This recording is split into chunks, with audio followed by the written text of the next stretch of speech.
लिंकआव थुखांनानै नै लाइदियाव mobile number होबानो जाबाय। बेयाव मबाइल नाम्बार हो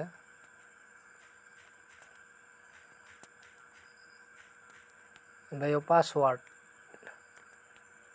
पासवार्ड हो आठथा होबानो जाबाय।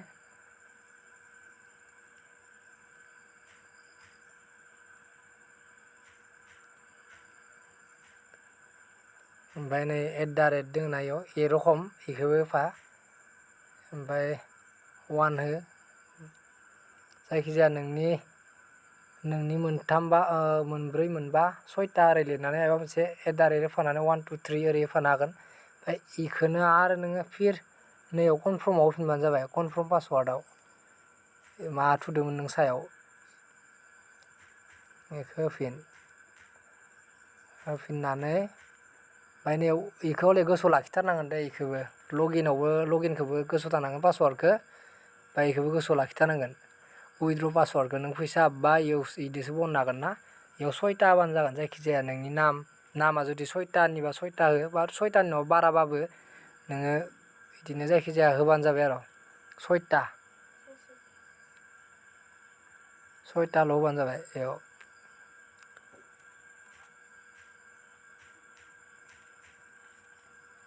ओमफ्राय नै रेजिस्ट्रेसनाव क्लिक खालामना होबानो जाबाय आरो साक्सेस जाबायना। साक्सेस जाबा नै लगिनाव थांखाबायना। ओमफ्राय नों जिथु मबाइल नाम्बार होदोंमोन बेखौ होदो।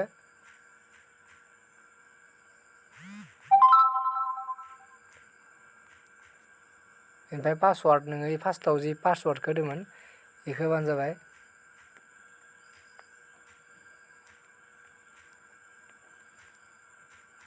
ओमफ्राय नै लगिनाव थुना हो।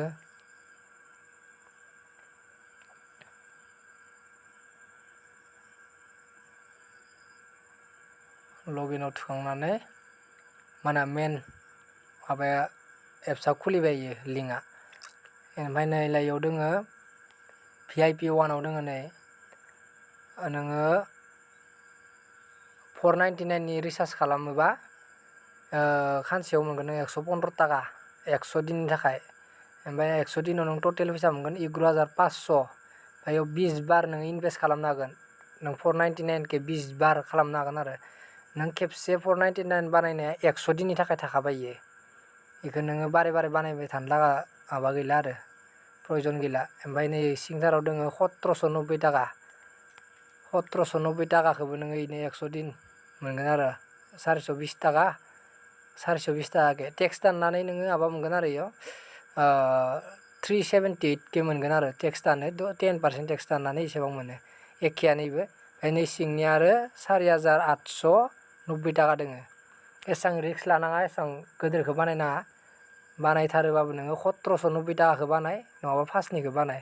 एसेबां गोदोरखौ बानायनाङा आरो एसेबां रिक्स लानाङा बिदि बानाय। ओमफ्राय नैयाव नोङो रिसार्ज सोनांगोन आरो रिसार्जखौ नैलानियाव सोनांगोन। नै रिसार्ज लिरनायाव बेयाव सोबाय।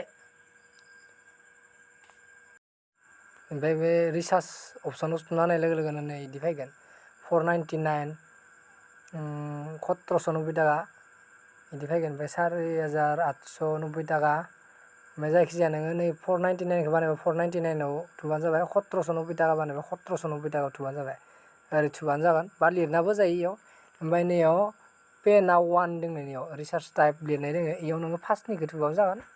इयो सिलेक्ट खालामबाय फार्स्टनिखौ टिक मार्क खालामबाय ओमफ्राय रिसार्जआव थांबाय ओरै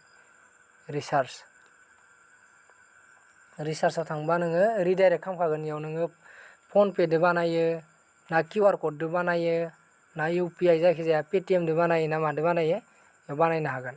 जायखिजाया नोङो बानायखांनायनि उनाव नैलानियाव सिङाव नुगोन नोङो नै मा होनो UTR नाम्बार इयाव नोङो गुगोल पेदो फनपेदो बानायबा UTR नाम्बार मोनो। बेखौ कपि खालामनानै इयाव पेस्ट खालामनो हागोन नङाबा लिरना लानानै ग्रोब माबाना होबानो जाबाय। उनाव पेमेन्ट खालामखांनायनि उनाव होमबानो हाबगोन। बा बेस्टसिनानो खसआ आरो मालायनि मबाइलजों बानायनोबाबो मालायखौ बानायनो होनोबाबो नै QR क'डआव मोजां आरो QR क'डआव बेस्टसिन जायो। QR क'डआव बानायबानो जाबाय। बेनिफ्राय नोङो बेक थांफिनबाय बे फैसा हाबबा मायाव चेक खालामनांगोन नै फैसा हाबबा नैयाव नै खनानिया नैयो इयाव चेक खालाम। नैयाव थागोन नैयाव नै बे फार्स्टनियाव इयाव थागोन ओमफ्राय नों रिसार्चआव थागोन ओमफ्राय नों इनभेस्टमेन्ट नैयाव इनभेस्टमेन्ट खालामनोबा इयाव थांनांफिननांगोन फार्स्टनियाव ओमफ्राय इनि सिगां आं खिथाखाबावनोसै नै दा नोङो बेंक नों जेब्लानो उइथड्र खालामगोन ना उइथड्र खालामबा नै ला नै बेंक इनफ'आव इयाव माबाबानो जाबाय नै रियेल नामखौ थुबानो जाबाय फन नाम्बार बेंकआव थानाय फन नाम्बारखौ हो बेंक नेम हो बे नोंनि बेंकआ मा नाम ओमफ्राय एकाउन्ट नाम्बार हो IFSC कड हो ओमफ्राय चेक अर्डाराव थुना होबानो जाबाय चेक अर्डाराव थुनानै लोगो लोगो सेभ जाना थाखाबाय इयो सेभ जाना थाखांनायनि उनाव ओमफ्राय इयाव दंजोबो आरो अपसन दंजोबो गथाय नों मा नायनो इयाव दंजोबखायो गथाय प्लेन डिटेल्स इफोरो दंजोबो गथाय आंनिया दा इयाव एख' गैया दासो माबादों नालाय एकाउन्ट रेकर्डआव नायबा नोङो बेसेबां हाबदो बेसेबां बनखो बेसेबां सोखो गथाय नुगोन उइथड्र खालामनायाव नायबा नै उइथड्र थुबा नोङो बेसेबां बनखो ओमफ्राय अल रेकर्डआव नायबा गथायखौ मोनजोबगोन रिसार्च खालामनायखौबो बिदि नुजोबगोन आरो इयाव नायजोबनो हायो ओमफ्राय